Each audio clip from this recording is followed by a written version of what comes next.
Hello and welcome to Games from Folktales, a podcast that mixes historical research with tabletop role-playing settings. I'm your host, Timothy Ferguson. This week we continue following The Drolls of the West of England by Robert Hunt. The chapter we've reached is that on mermaids. The mermaid chapter is one of the briefest chapters in this book. Hunt draws his bow very long to tie in other similar myths from other countries, Wales, Ireland, Brittany. He compares the Cornish Merrymaid to the siren of the Mediterranean and the Irish Merrow. He uses the word Merrymaid a lot, he stresses it. In modern English, the mer in mermaid comes from mer meaning sea, but that's clearly not what Hunt is aiming for here. He says that the Cornish Merrymaid and Merryman are less of a legendary creature than their relatives and have more, to quote him, human sympathy. They seem unable to appear without a comb, possibly a mirror, and they always have a mass of hair. Hunt's notes, which are relevant to story design, at least directly, are scanty. There's a parish in the north of Cornwall called Morva, sometimes written Morveth, which has a name based on the Breton that links it to the Morgan, sea women, and the Morvirch, the sea daughters. A nearby parish has a lot of mermaid symbolism about the place, based on so many of the apostles being fishers of men. Hunt suggests the same may hold true for two other parishes, Morval and Morwenstow. Hunt half suggests that Morwenna's Stow may have a mermaid link, but given that Saint Morwenna is buried in the church of Saint Morwenna and John the Baptist under a lead-light window of Saint Morwenna, I'm a little dubious. Mermaids guard some of the harbours of Cornwall. Seaton and Padstow are both said to have been cursed, so that their harbours filled with sand after a person tried to shoot the guardian Merrymaid. The technology involved places that attempted atrocity after the game period, but you could swap it in by having the person wield a bow, a crossbow, a sling, or use a whaling spear.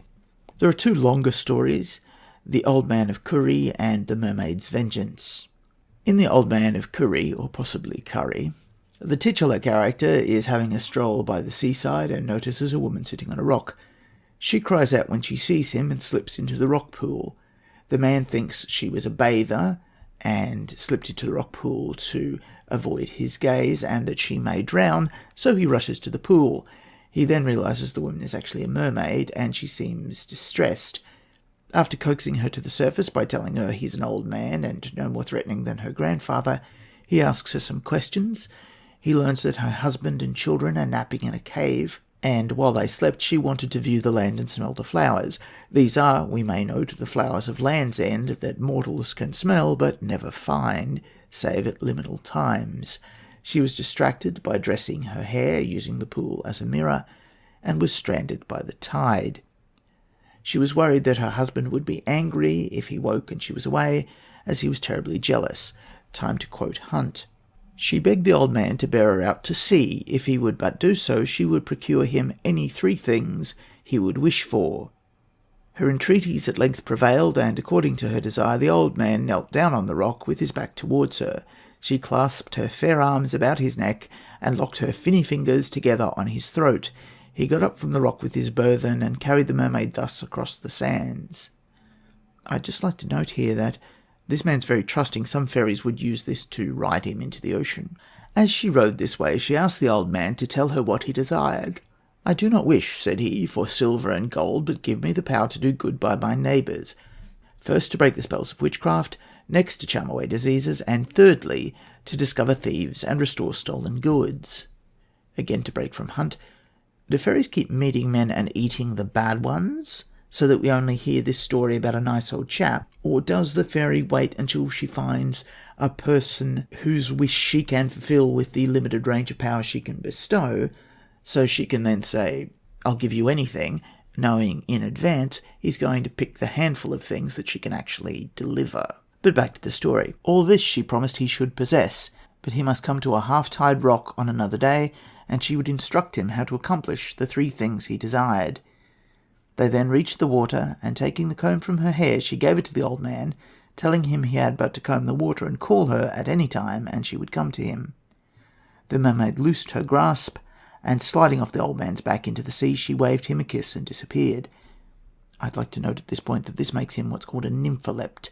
A nympholept is a human who learns magical powers from a nymph. There are rules for them, short ones, in Realms of Power Faerie. They refer to people like Ulysses who learn magical powers from Circe and Calypso.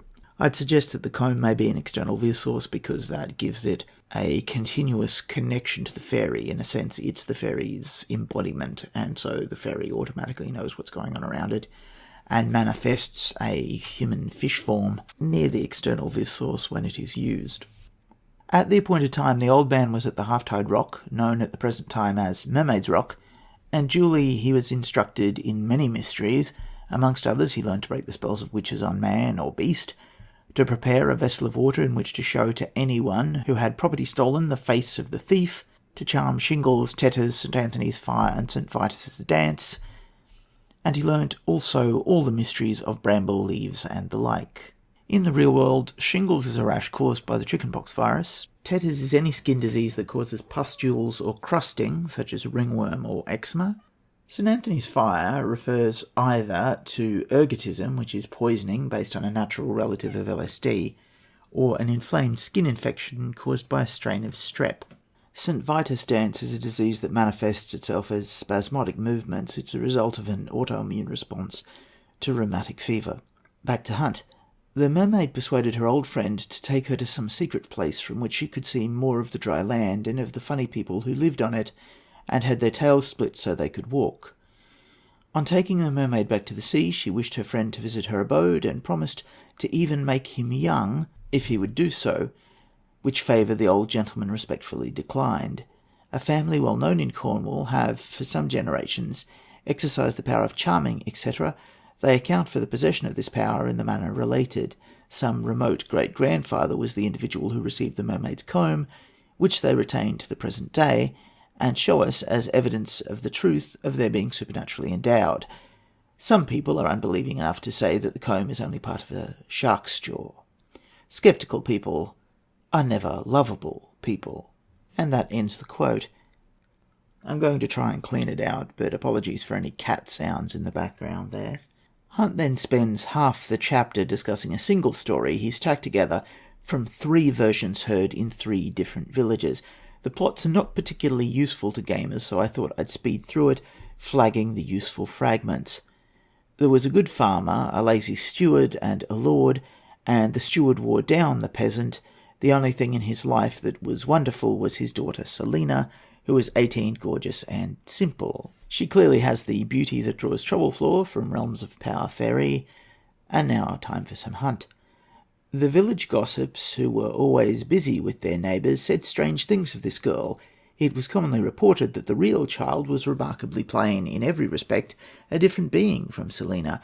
2 stories were, however, current for miles around the country. One was that Selina's mother was constantly seen gathering dew in the morning, with which to wash her child, and the fairies of the Towers had aided her in giving a temporary beauty to the girl, that it might lead her to her betrayal into crime. Why this malice was never clearly made out. The other story was that the mother constantly bathed the child in a certain pool amidst the arched rocks of Perrin, which was a favourite resort of the mermaids, that on one occasion the child, as if in a paroxysm of joy, leapt from her arms into the water and disappeared.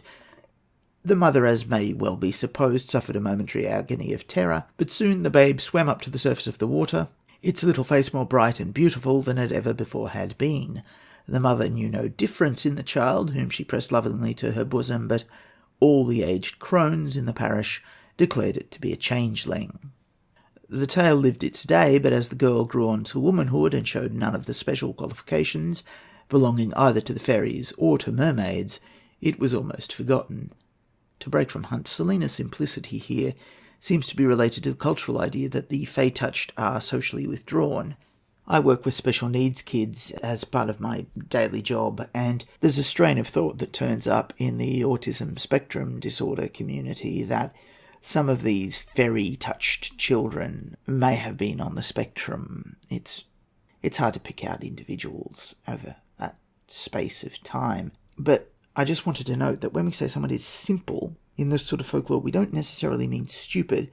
we may mean something like direct and unnuanced in their thinking. So I'll continue to summarise Hunt. The lord's nephew arrived and was smitten with Selina. The steward convinced the nephew that Selina was only pretending to be morally pure, so the nephew seduced her, then left. This broke her heart, and she died for the lack of him, while talking to invisible creatures. She left behind a baby. Her dad decided to kill the lord's nephew, but the local priest exorcised his demon, according to Hunt, which may just be a metaphor, and then they waited for God to get all smitey. If it isn't a metaphor, it explains why the mermaids rain fire on the infernal site slightly later in the story. We don't often see the fairies pick a fight with the forces of evil, but here they do, and they do it the clever way. They do it by killing off the mortal agents that demons need to do their work, because in Ars Magica, demons are incapable of having any virtue, and that includes most of the virtues required to plan things in advance. Time for a bit more Hunt. The steward had his hour of triumph, but from the day on which Selina died, everything went wrong. The crops failed, the cattle died, haystacks and corn ricks caught fire, cows slipped their calves, horses fell lame or stumbled and broke their knees. A succession of evils steadily pursued him. That's the end of the quote from Hunt. This is thought by some of the villagers to be an example of the evil eye used by her father. I'd also note that when they talk about corn rick, Hunt means corn in the European sense, which here would be wheat, barley, rye. To continue the summary, the lazy steward was broken by his misfortunes and fired. He moved to a tiny croft on the cliffs. The lord's nephew was still his friend and subsidised his lifestyle. His croft became the local party house for young people. There was sex, alcohol, and what must have been at least the beginning of an infernal aura. The dissipated nephew was paying for it all, so he had a tribe of sycophants. The nephew was wandering the seashore, near the cliff, near that croft, and saw a mermaid.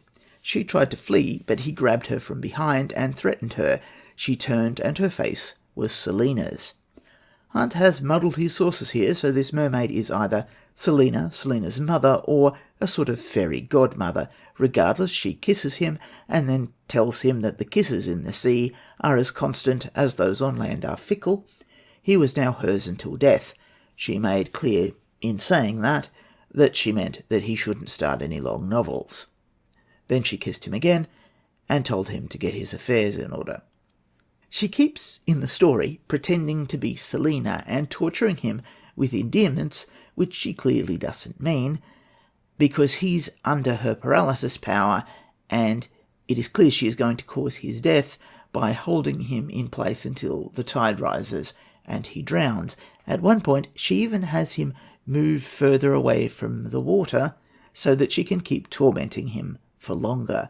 Then she lets him go, under a compulsion to return on a different day to drown.